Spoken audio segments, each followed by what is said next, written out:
Ito ang pamilyang ito. Magaling ang ginawa.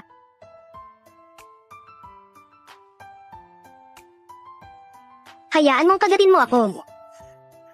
Papatayin kita. Ikalawang kapatid. Ang lason mo. Pagkatapos ng gamot sa aso. Walang masama kung kakainin ng tao, di ba? Huwag kang mag-alala. Iyan ay nakatutok na gamot. Walang masama kung kakainin ng tao. Kapag kumain ng aso, agad na mamamatay.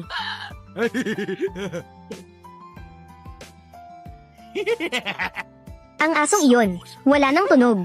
Bunso, buksan ang kandado. Sige.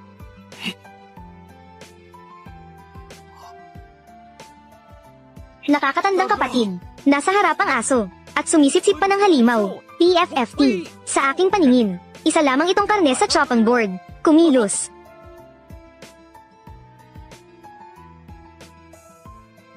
Bakit hindi pa namamatay ang asong ito? Nakakatandang kapatid, tulungan mo ako. Ikalawang kapatid, nandito ako para tumulong sa iyo. Bitawan mo ako. Hindi niya kinain ang piraso ng karne. Nagbabalak siya laban sa atin. Naging matalino na siya. Ang talino niya. Kahit gaano pa siya katalino, siya ay isang aso pa rin. Makakaligtas pa ba siya sa akin? Wangsay, huwag mong patayin ang aking wangsay.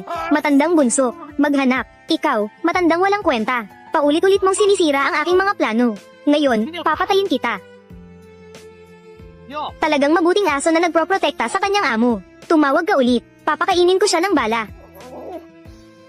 Ikaw, asong ito, mukhang may puso ka rin. Nakababatang kapatid, pakawalan mo na si Wangsay. Totoong kayang kumain ng tigre. Kakainin kayo nito. Ngayon, medyo naniniwala na ako sa sinasabi mo. Pero, hindi ko pa natitikman. Ang karne ng asong kayang kumain ng tao at tigre. Ngayon, talagang gusto kong subukan. Bunso, kumilos ka. Nakakatandang kapatid. Ako, hindi ko magawa. Walang silbi. Ako na ang gagawa. Huwag. Huwag saktan ng aso ko. Huwag naman. Pakiusap, please. Huwag. Huwag saktan si Wangsay. Wangsay. Ang aking Wangsay. Hindi ka ba tagapagtanggol? Halika, kagatin mo ako. Ha ha ha. Tumawag ka. Kahit gaano ka pa kayabang, aso ka pa rin.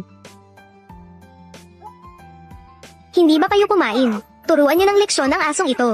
Oo, Wangsay. Pakiusap. Huwag niyo nang saktan ito. Kung patuloy niyong saktan, talagang mamamatay ito. Tumahimik ka. Ngayon, tahimik na siya. Aso ay aso. Gusto pang makipaglaban sa tao. Bunso, sobrang mahigpit ng pagkakagat ng asong ito. Bilisan mo, tulungan mo ako. Ikalawang kapatid, nandito na ako. Ligaw na aso. Itigil mo ang pagsasalita. Pagsasalita.